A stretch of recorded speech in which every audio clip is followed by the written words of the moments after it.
திருச்சிற்றம்பலம். எந்தேவரான் அருட்குருநாதர் திருவடிகள் போற்றி போற்றி. எம்பெருமான் கண்ணப்ப நாயனார் புராணச் சுருக்கம். எம்பெருமான் கண்ணப்ப நாயனார் என்பவர் சைவ சமயத்தவர்களால் பெரிதும் மதிக்கப்படும் 63 நாயன்மார்களில் ஒருவராவார். பொத்தப்பி என்னும் நாட்டில் உடுப்பூர் என்னும் ஊரில் நாகன் என்பவர் வேடர் குலத் தலைவனாக இருந்து மக்களை காத்து வருபவர். தத்தை அவரது மனைவியாவார். நீண்ட காலமாக பிள்ளை பேரின்மையால் முருகனை வேண்டி விழா எடுத்தனர். அவர்களின் வேண்டுதலை ஏற்றுக்கொண்ட முருகர் அருள் புரிந்தார். அவர்களுக்கு அழகான வலிமைமிக்க ஆண் குழந்தை பிறந்தது. நாகன் அக்குழந்தையை தன் கைகளால் தூக்கும்போது தின் என்று இருந்தமையால் தின்னன் என்று பெயரிட்டார். தின்னன் வளர்ந்து குலமரபிற்கு ஏற்ப வில், அம்பு, ஈட்டி, வாள் முதலான போர் பயிற்சிகளை கற்று சிறப்படைந்தார்.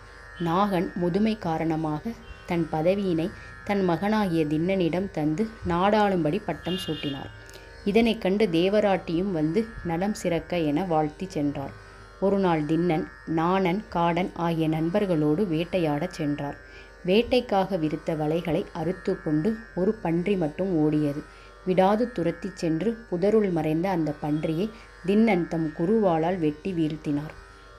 இதனை கண்ட நண்பர்கள் வியந்து தின்னனின் வலிமையை பாராட்டினார்கள். அருகே ஓடும் பொன்முகலி ஆற்றையும் வானலாக நிற்கும் காலத்தி மலையையும் கண்டு வியந்தனர் தின்னன். இதனை கண்டு கண்ணுற்ற நாணன், இம்மலையில் மீது குடிமிதேவர் இருக்கிறார், அவரை கும்பிடலாம் வா என்றார். மலை மீது ஏறும்போது தின்னனுக்கு மட்டும் புது விதமான இன்பமும் உணர்வும் ஏற்பட்டன. குடிமிதேவருக்கு சிவகோசரியார் என்பவர் ஆகம விதிப்படி பூசை செய்வதனை நாணன் மூலம் அறிந்தார். மலையேறிய தின்னன் குடிமிதேவரை கண்டவுடன் அவரை வணங்கியும் கட்டி தழுவியும் ஆடினார், பாடினார். நண்பன் காடன் ஆற்றங்கரையில் தீயிலிட்டு பக்குவப்படுத்திய இறைச்சியை தன்னுடைய ஒரு கையால் எடுத்து கொண்டார். மறுக்கையில் வில் இருந்ததால் வாய் நிறைய ஆற்று நீரையும் அருகில் இருந்த மரத்தின் மலர்களை தலையில் சொருகியும் கொண்டு வந்தார். குடிமிதேவருக்கு திருமஞ்சனமாக தன் வாய் நீரையும் அமுதமாக பன்றி இறைச்சியினையும் தலையில் சூடிய மலரை வழிபாட்டு மலராகவும் இட்டு மகிழ்ந்தார் தின்னனார். பின் இரவு முழுவதும் வில்லேந்தி காவல் புரிந்தார்.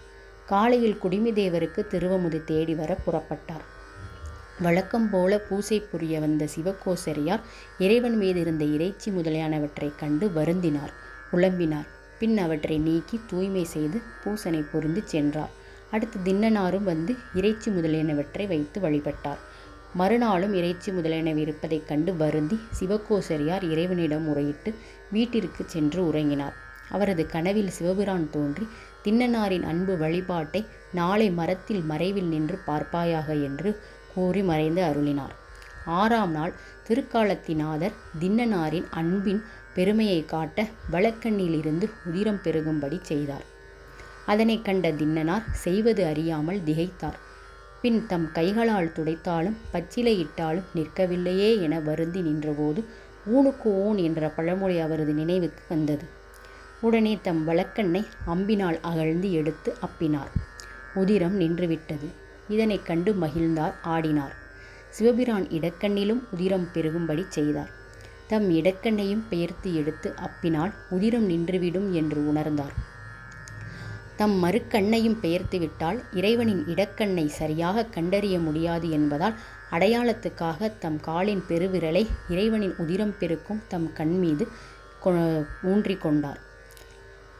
அம்பினால் தம் இடக்கண்ணை பெயர்க்க தொடங்கினார். உடனே காலத்திநாதர் நில்லு கண்ணப்ப என்று 3 முறை கூறி தின்னனாரை தடுத்து அருளினார்.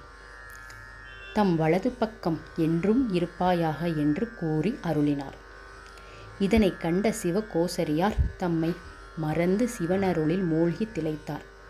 அன்று முதல் இறைவனுக்கே தம் கண்ணை பிடுங்கி அப்பியதால் தின்னனார் கண்ணப்பர் என்று அழைக்கப்பட்டார். இவர் குருபூசை திருநாள் தை மாதம் மிருகசீரிஷம் நட்சத்திரத்தில் கொண்டாடப்படுகிறது. இவரை சுந்தரமூர்த்தி சுவாமிகள் கலைமலிந்த சீர்நம்பி கண்ணப்பர் கடியேன் என்று சிறப்பிக்கிறார். திருச்சிற்றம்பலம். எம்பெருமான் கண்ணப்ப நாயனார் திருவடிகள் போற்றி போற்றி.